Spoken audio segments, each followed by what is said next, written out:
Hey guys, James Sain here. Today's video will be about how to calculate drugs, how to figure out how many pills to give or how many cc's of a drug to inject, or the more complex IV infusions, and how you figure out what to give to the patient or what they're receiving when they're getting something like the micrograms per kilogram per minute or milligrams per hour.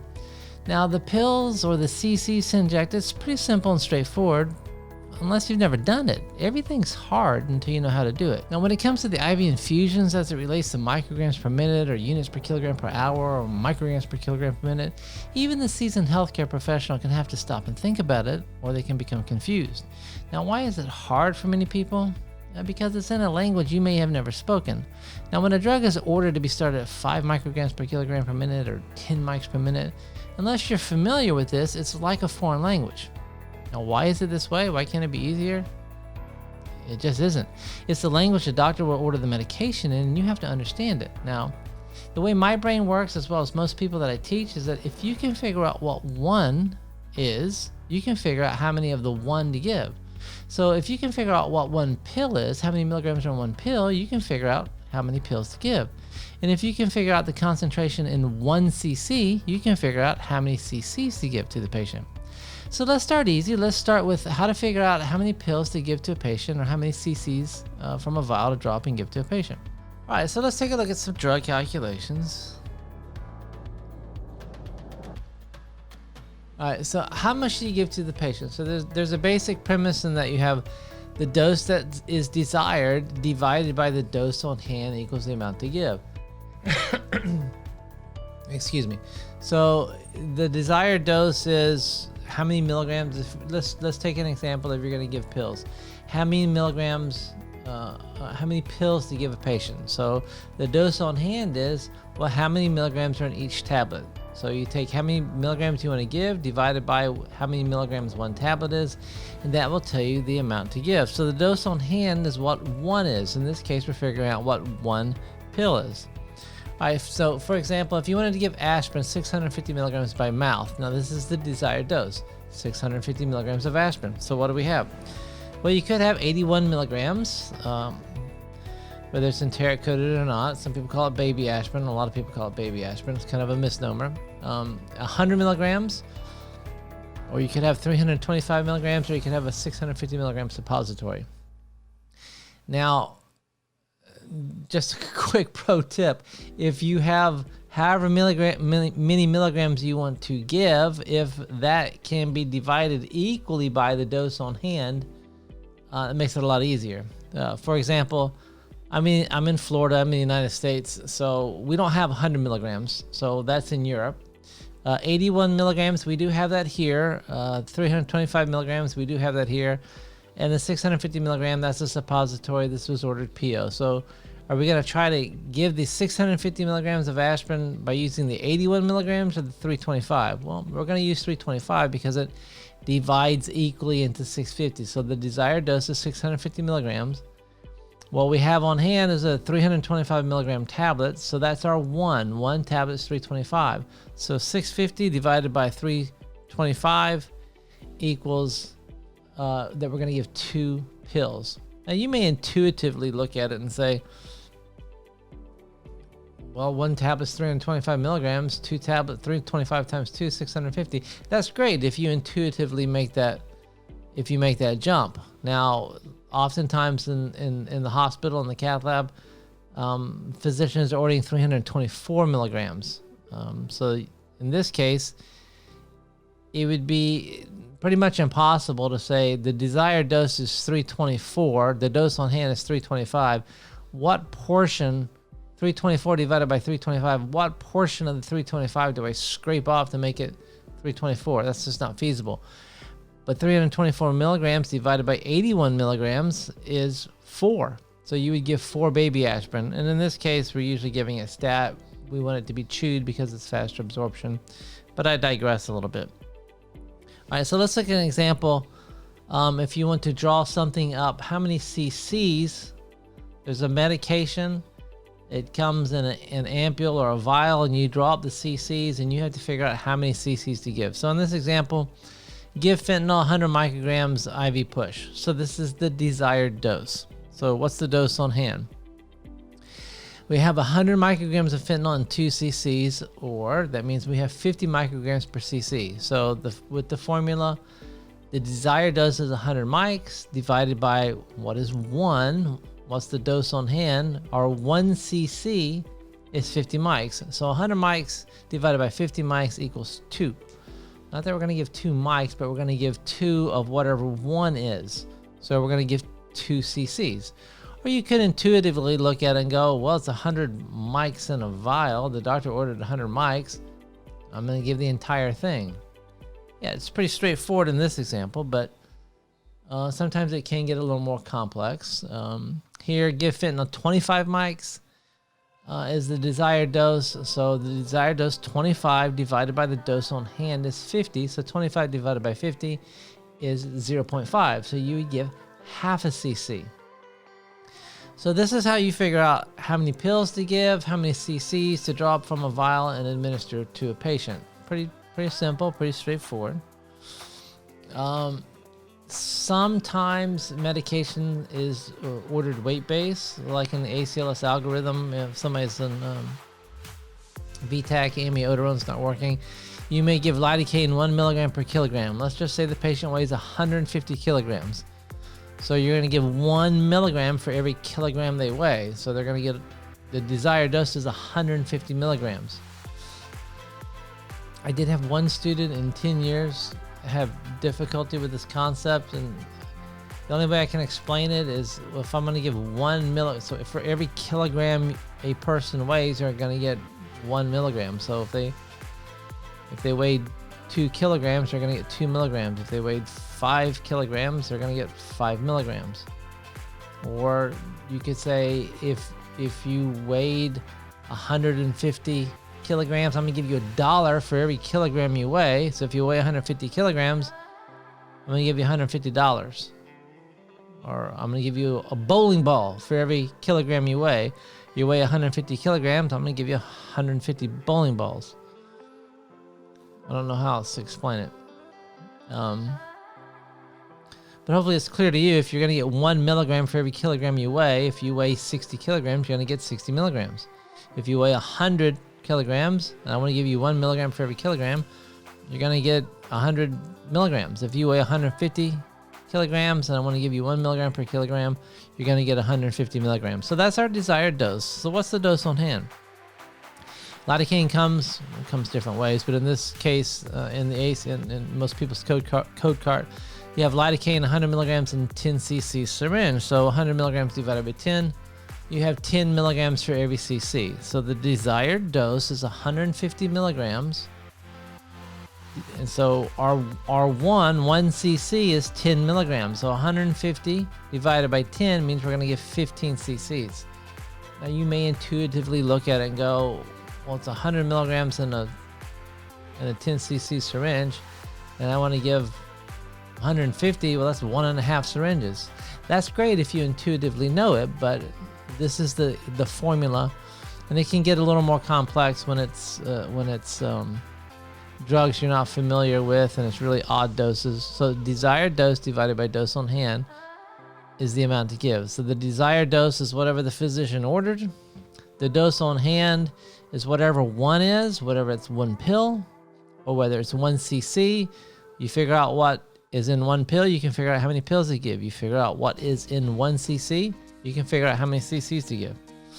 Now, for IV infusions in micrograms per kilogram per minute or any other form you're not used to, it's a little more complex. Now, the IV pump, all of them will be set in so many cc's per hour. And if you have a drug at 2 micrograms per kilogram per minute, that translates into you having the pump run at so many cc's per hour. Now, right now, it doesn't matter the drug, but if you have an order for some drug at so many, say, milligrams per hour, it translates into you having an IV pump at so many cc's per hour. Now, so that you know, the modern day IV infusion pumps, they'll calculate this for you. So you might say, well, why do I need to do this? Why do I need to figure this out? The pump will figure it out for me. And while it's true, you should know the answer before the IV pump tells you what the answer is. The problem that you face with some of the modern day infusion pumps is that there are multiple choices of concentrations for the same drug available to you. Meaning you can pick one drug, but you can pick it there's different concentrations to choose from. You can pick the wrong one. Typically, if you pick the wrong one, you're either going to be giving half of what you think you're giving, or you're going to be giving double what you think that you're giving. So you should think of it as the IV pump is a safety check for you, or you're a safety check for the IV infusion pump. Bad things can happen if the wrong concentration is chosen from the drug library. So no matter the delivery, whether it's micrograms per kilogram per minute or mics per minute, it will all translate into cc's per hour. So that's what you want to figure out. What is 1 cc an hour equal to? That's your constant or your star factor. If you can figure out what 1 cc an hour translates into, you can figure out how many cc's an hour to give. Additionally, if you walk into a room and see an IV infusion pump at so many cc's per hour, then we can figure out what the patient is getting as long as we know what 1 cc an hour is equal to. Now you might ask, well, why is it in cc's per hour? I don't know, it just is. That's the way it is. The IV pumps, that's the way they read out. So let's work out some examples. Now, some things to look at before we get into the talking about the IV infusions. There's some basic math principles to look at. So the relationship between multiplication and division. So know that A divided by B equals C. And then therefore A equals B times C. So an example of this, 100 divided by 50 is 2. Therefore 100 equals 50 times 2. So that's just a natural relationship of multiplication and division. And this will help when we start talking about IV infusions, because it's a little more complicated. Now,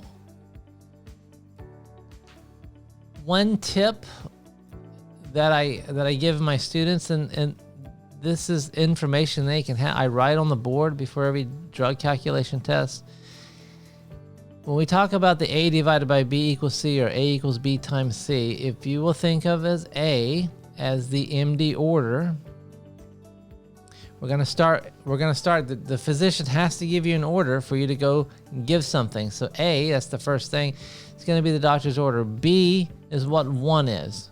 Some people call it a constant, some people call it a star factor, and C will equal how many cc's per hour. So hopefully that's pretty easy. A is, and you say, well, I can't remember, like a week goes by, now we're in class talking again. So what is A, what is B, what is C? A, you always have to start with something. You're gonna start with the physician's order. C, because it starts with C, cc's per hour. So the only thing left to remember is B is the constant. You'll have to figure out the constant every time. What is 1 cc an hour? So let's look at an example.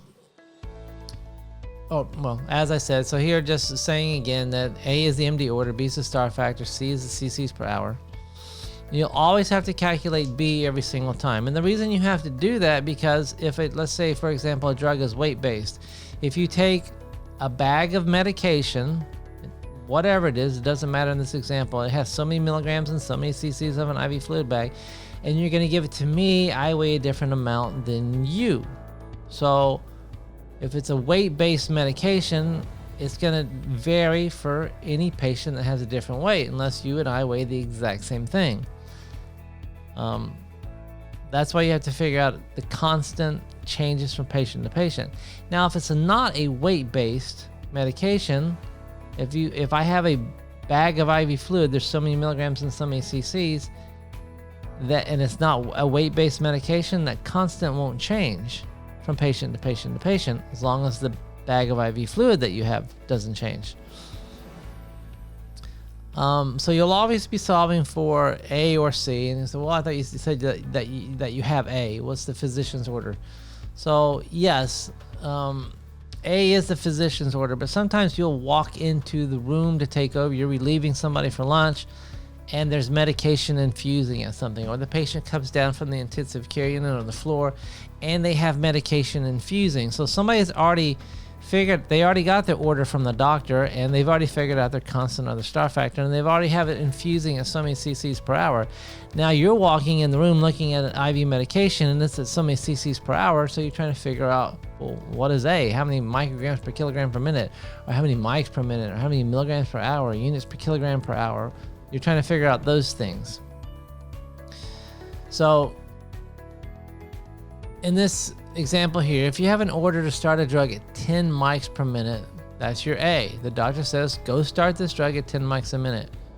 You have to calculate B on every single one of these times that you have to give medication. You're always going to have to calculate B. And you're solving for C. So the doctor says, go start the drug at 10 mics a minute. Somebody says, well, how fast is it going? It's 10 mics a minute. Yeah, okay, I know it's 10 mics a minute. How many cc's an hour are you going to sit on the pump? That's what you have to figure out. You're solving for C. So I'm not going to go into this formula. Some people, I usually have one student every class or one student every other class that does this kind of ratio and proportion thing. And this is too many steps every single time. So I'm just putting it up there. So if you want to freeze it, write it down, then you can do that. There's another example. The first one was in mics per kilogram per minute. The next one's in mics per minute. So that's just a ratio and proportion type way of doing it that I used to do a long time ago until somebody showed me this way of doing it. And I think it's so much easier because once you figure out the constant or the star factor, then you can very quickly calculate out the medication. So, and then if you come back to work the next day and the patient's weight changed, you have to recalculate your star factor because their weight probably changed in 24 hours, usually. All right, so this, I'm going to show you an example of a physician orders something in micrograms per kilogram per minute. So you will take the number of milligrams that's in a bag of fluid and divided by the number of cc's in that bag of fluid, and that would give you milligrams per cc. All right, so you're going to calculate micrograms per kilogram per minute. So the bag doesn't come and say how many micrograms on it. The bag says how many milligrams. And so you do need to know there's 1,000 micrograms in 1 milligram. You have to know that. You have to remember it. So, but I'm jumping a little bit ahead on dopamine. So if you for micrograms per kilogram per minute, you have the number of milligrams divided by the cc's, and that will give you so many milligrams per cc. So what we're trying to do is that the physician has ordered something in micrograms per kilogram per minute. So we need to get to this language of micrograms per kilogram per minute. So it's like a foreign language to you if you've never done it. So the number of milligrams divided by cc is milligrams per cc the same as mics per kilogram per minute? No, it's not. So we have to keep going. So the next thing we do is we multiply by 1,000. Why? Because there are 1,000 micrograms for every 1 milligram. So now we have micrograms per cc. So is this the same language of mics per kilogram per minute? I'm in mics per cc. We're not. So now we have to divide by 60. Why do we have to divide by 60? Because the pump is set in cc's per hour. There's 60 minutes in an hour. The medication is ordered per minute, but our pump's going to be in cc's per hour. So we have to divide by 60. So now we're in micrograms per minute. We're getting closer. So our language that we have now, if we gave 1 cc, is mics per minute. Well, we want mics per kilogram per minute. So we're not quite there. We're not done yet. So we keep going. Now we divide by the patient's weight in kilogram, and this changes for every patient. So now we have micrograms per kilogram per minute. Oh, now we're in the same language. Mics per kilogram per minute. Oh, it was ordered in mics per kilogram per minute. This is what 1 cc an hour is. This is your 1 or your constant. So I know I don't have a drug on there yet, but we'll look at an example here in just a second.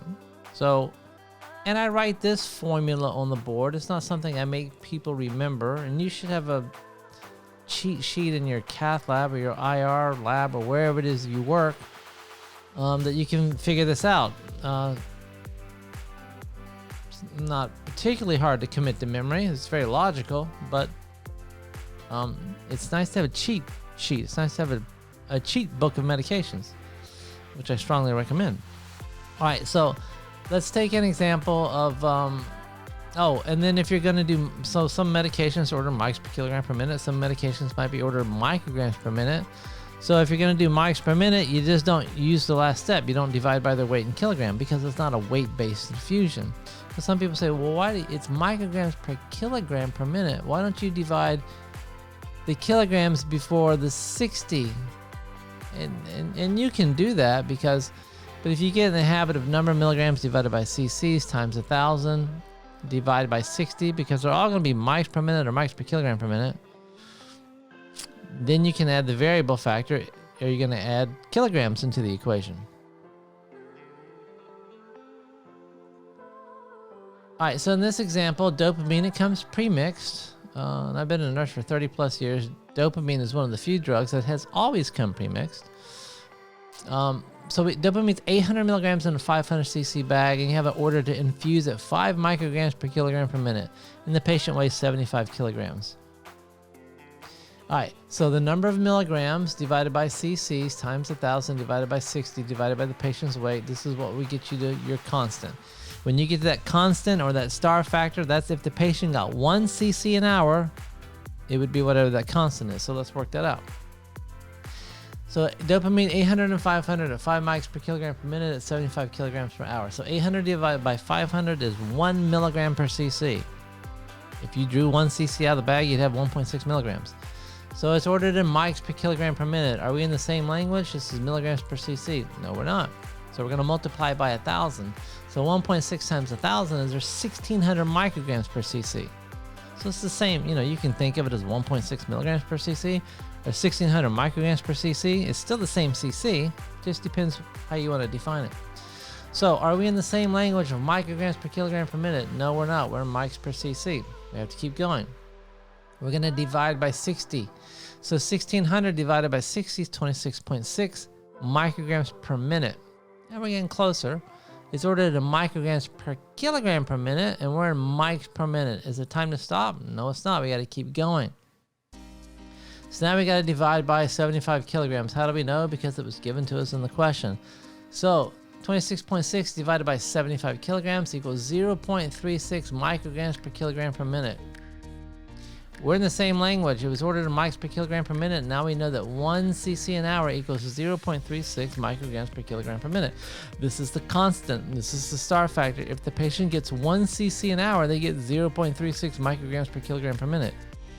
If they get 2 cc's an hour, it's 2 times 0.36. If they get 3 cc's an hour, it's 3 times 0.36. If they get 5 cc's an hour, it's 5 times 0.36. If they get 100 cc's an hour, I think you see the pattern here.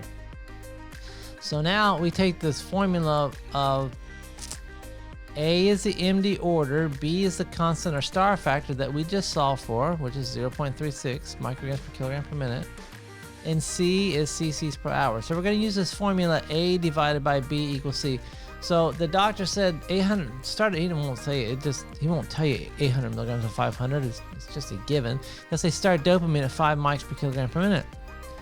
And he won't tell you what the patient weighs. You have to go, look in their chart and see what they weigh, and you have to know what kind of concentration of a medication you're using. So you have 5 micrograms per kilogram per minute. That's the doctor's order divided by the constant of the star factor, or what 1 cc is.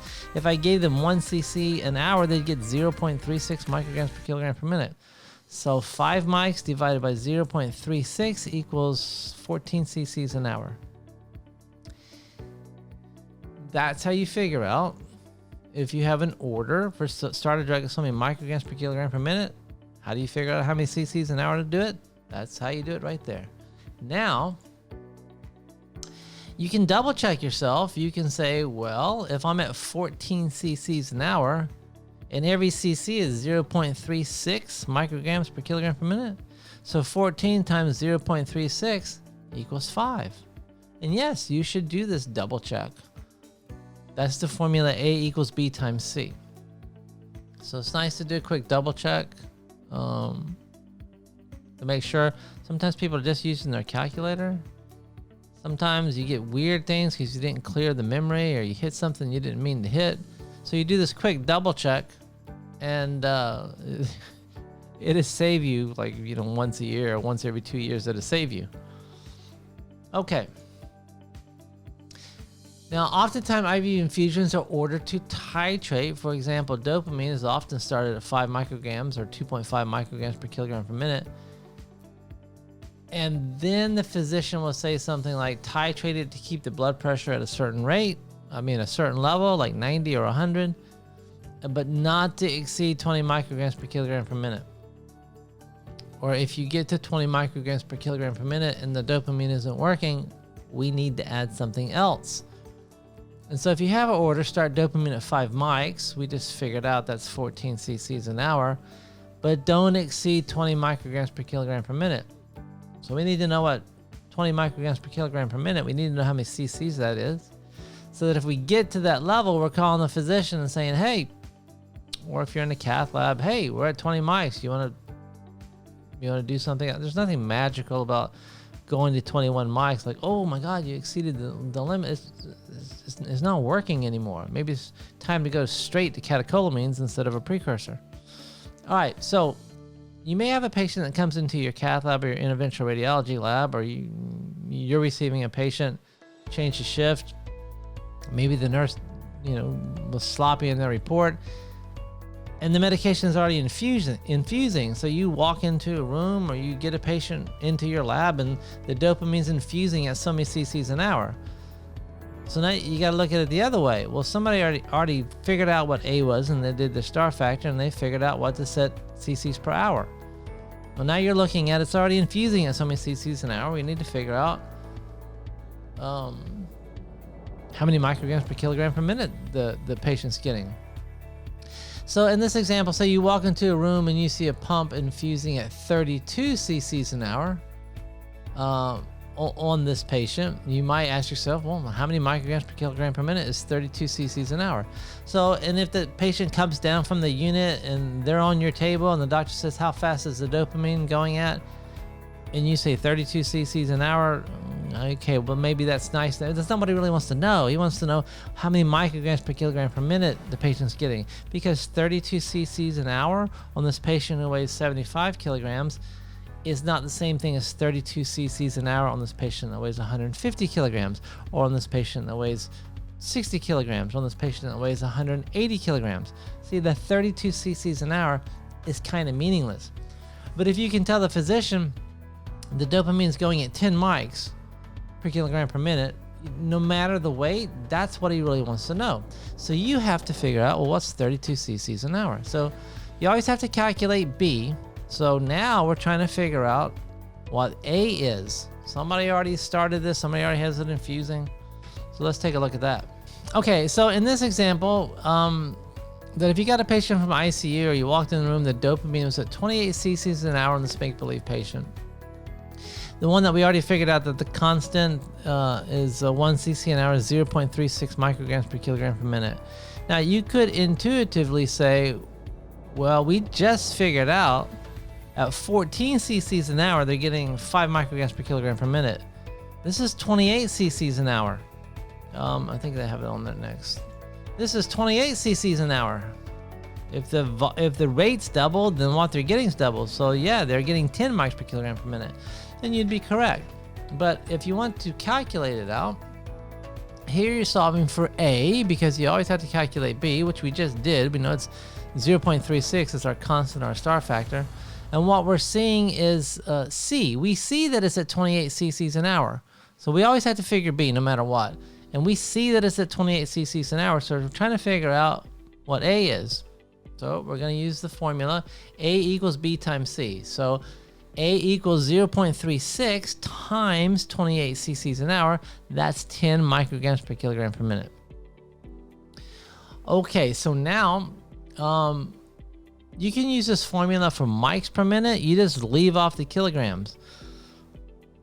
You can generalize this formula, this micrograms per kilogram per minute formula that I just gave you. You can generalize it out to anything that follows this format, whether it's milligrams per hour, units per kilogram per hour.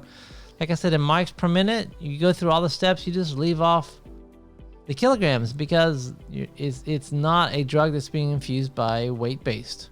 If you're doing milligrams per hour, then you would leave off the times 1,000 because you're not trying to get it into micrograms. If it's per hour, you're going to leave off the 60 because you're not doing per minute. Some drugs are ordered milligrams per hour. If you're doing units per hour, again, it's per hour, so you're not going to divide by 60. And then instead of figuring out how many milligrams there are per cc, you're going to figure out how many units there are per cc in a bag of fluid. usually insulin or heparin is what we're talking about. Heparin traditionally has been units per hour, but hospitals are moving toward units per kilogram per hour. So you replace the milligrams with units. You don't use the kilogram. I mean, you do use the kilogram this time because it is weight-based, but you leave off the divide by 60 because it's units per kilogram per hour. So you can take that initial formula and just generalize it out to anything that follows that format, which is basically almost everything. And then what I'll leave you with this tip is for calculating bolus infusions, because sometimes you have to give a certain drug in a certain volume of fluid and you can't go slam it in. You can't give it quickly. So the formula is volume divided by minutes times 60. That tells you how many cc's an hour to set on your pump. So let's look at an example. So if you had to give adenosine 30 milligrams in 10 cc's over 4 minutes. Now, could you stand there for 4 minutes and slowly push it in at an uneven rate? Yeah, I mean, I guess, but who has time to do that? When you're in the cath lab and you're giving adenosine, or you got like not 50 million things to do, but you typically have like 2 or 3 or 4 things to do that you need to do simultaneously, and you have to prioritize. So I would rather the infusion pump. You put the 10 cc syringe on the secondary line of the IV, and we'll figure out how fast to give it. So the volume divided by minutes times 60, I will know that 10 cc's, that's my volume. Doesn't matter that it's 30 milligrams. It doesn't matter if it's 40 milligrams. It doesn't matter if it's 100 million milligrams. It matters in reality what you give the patient. But for the purposes of bolus infusions, it's the volume that you're giving, not the milligrams or the units or the micrograms. It's the volume that you're giving divided by minutes that you want to give it over times 60. So in this case, we have 10 cc's. You want to give it over 4 minutes. So the volume's 10. The time is 4 minutes. 10 divided by 4 times 60 equals 150 cc's an hour. So you program that into your pump, and then it's infusing at 150 cc's an hour. In 10 minutes, your 30 milligrams of adenosine will be in while you're off doing other things. So let's look at another example. If you had an order to give a gram of magnesium in 50 cc's over an hour, which is common, you can give it a little faster, but magnesium typically for VTAC or prolonged QT, but yeah, that doesn't matter. So if you had a gram of magnesium, 50 cc's over an hour, you might intuitively say, well, I have 50 cc's as my volume. It's ordered over an hour. If I need 50 cc's to disappear in an hour, then I'm going to give 50 cc's an hour. And you would be correct, but let's look at it in the formula. So the volume is 50 cc's divided by minutes. There's 60 minutes in an hour, so it's not 50 divided by 1. It's 50 divided by 60 times 60 tells you the rate to set on the pump. So 50 divided by 60 times 60 is 50 cc's an hour. Now, what if it was 2 grams of magnesium and 50 cc's over an hour? When I always ask this question the first time I'm teaching my students how to do volume infusions, bolus infusions, and usually 8 out of 10 people get it wrong because they say, well, it's 2 grams of magnesium. Yes, it matters in reality how much magnesium you're giving to the patient, but if you're really giving 2 grams of magnesium and 50 cc's over an hour, it's the same. It doesn't matter if it was 1 gram and 50 cc's or 4 grams and 50 cc's or a kabillion jillion grams and 50 cc's. You're giving 50 cc's over an hour. Doesn't change. It's still 50 cc's over an hour. But if you want to give 2 grams of magnesium and 50 cc's over 2 hours, so this is a change. It's over 2 hours. It's over 120 minutes. So 50 cc's now divided by 120 minutes times 60 equals 25 minutes. So that's how you figure out bolus infusions. All right, so guys, I hope this helps understanding in your medication administration, whether you're giving pills, whether you're drawing medicine up out in a syringe and you're trying to figure out how many cc's to inject into the patient, or you're doing the more complex, I need to know how many cc's an hour this order is to achieve mics per minute, mics per kilogram per minute. Hopefully this helps. All right, guys, if you liked the video, hit the like button. It would help my channel. And if you found the information helpful or useful, consider subscribing to the channel. And if you do, remember to turn on notifications so that you don't miss when the next video comes out. All right, guys, thanks so much. We'll see you on the next video.